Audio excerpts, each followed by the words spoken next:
Better रहता until ये दो कंडीशंस मीट ना करें। थोड़ी सी टेक्निकली बात कर लेते हैं कि ये वायरस इतना सोफिस्टिकेटेड था, सिर्फ 500 केबीज साइज का वायरस इतना स्ट्रॉन्ग था। उसके 3 कंपोनेंट्स थे। सबसे पहला कंपोनेंट एक वॉर्म था। वॉर्म का काम क्या होता है, जब भी वो नेटवर्क से कनेक्ट होता है वो अपने आप को स्प्रेड कर देता है। अब यहाँ पर ये बात है कि ईरान की नातांज साइट तो आइसोलेटेड थी, वो तो किसी भी इंटरनेट से कनेक्टेड नहीं थी, तो फिर वो वहां पर पहुंचा कैसे। बहुत सी लोगों की राय है, लेकिन ज्यादातर ऑथेंटिक यही है कि मिशन ओलंपिक गेम्स ने उस वेंडर से कनेक्ट किया जो नातांज की साइट को हार्डवेयर प्रोवाइड करता था। उन हार्डवेयर की फैसिलिटी प्रोवाइड करने वाले बंदे को एक यूएसबी स्टिक के जरिए ये वायरस ट्रांसमिट किया गया। ये वायरस जब उसके लैपटॉप में गया, वो लैपटॉप जब नातांज की फैसिलिटी के इनसाइड कनेक्ट हुआ तो फिर वो नेटवर्क में स्प्रेड किया। तो पहला इसका कंपोनेंट था वॉर्म, दूसरा था इसका लिंक फाइल, इसका कंपोनेंट था रूटकिट। रूटकिट का काम ये होता है कि ये साइलेंटली अपने ट्रेसेस को हाइड करता है और मलिशियस कोड को छुपा कर अंदर रखता है, और जब भी जरूरत होती है उसको एग्जीक्यूट करता है। तो इस से ये इतने सोफिस्टिकेटेड 3 कंपोनेंट्स थे और रूटकिट इन सबको हाइड करके बैठी हुई थी। ये ट्रांसमिट होता जा रहा था अप्रोक्सीमेटली तकरीबन 2 लाख कंप्यूटर्स के अंदर। वायरस का नाम स्टक्सनेट था, स्प्रेड हुआ और ऑलमोस्ट इसने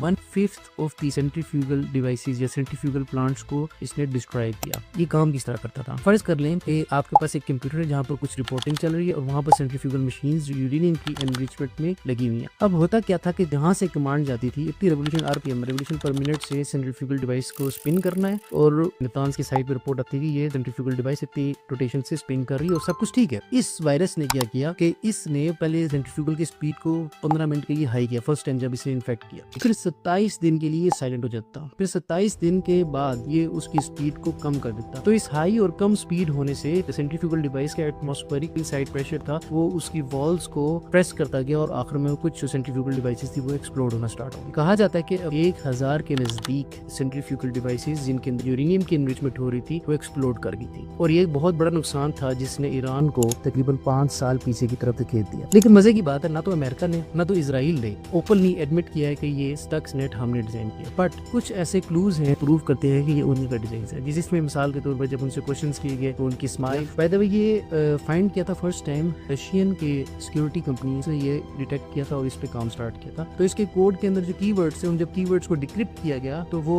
हिब्रू के थे, और उसके अंदर इजराइल के बहुत से हीरोज हैं उनकी कोई ना कोई तकरीबात की डेट्स या इस तरह की चीजें इनक्रिप्टेड थी। तो जिससे ये साबित होता है कि इसमें ज्यादा काम जो है इजराइल ने किया। और अमेरिकन से जब ये पूछा गया तो उन्होंने भी बहुत सी स्टेटमेंट्स में ऐसे बयान दिए जिससे जाहिर होता है कि ये उनकी स्पॉन्सरशिप से हुआ है। इसके अलावा स्काई लैब के हेड थे, उन्होंने भी एक बयान दिया था कि ये स्टेट स्पॉन्सरशिप के अलावा इतना बड़ा वायरस इन एक्शन नहीं आ सकता। और इसके अलावा अमेरिकन इंटेलिजेंस के हेड जब रिटायर हुए थे तो उन्होंने भी स्टक्सनेट के बारे में एक ऐसे टेक्निकल बयान दिए जो जाहिर करते हैं कि ये उन्होंने खुद डिजाइन किया।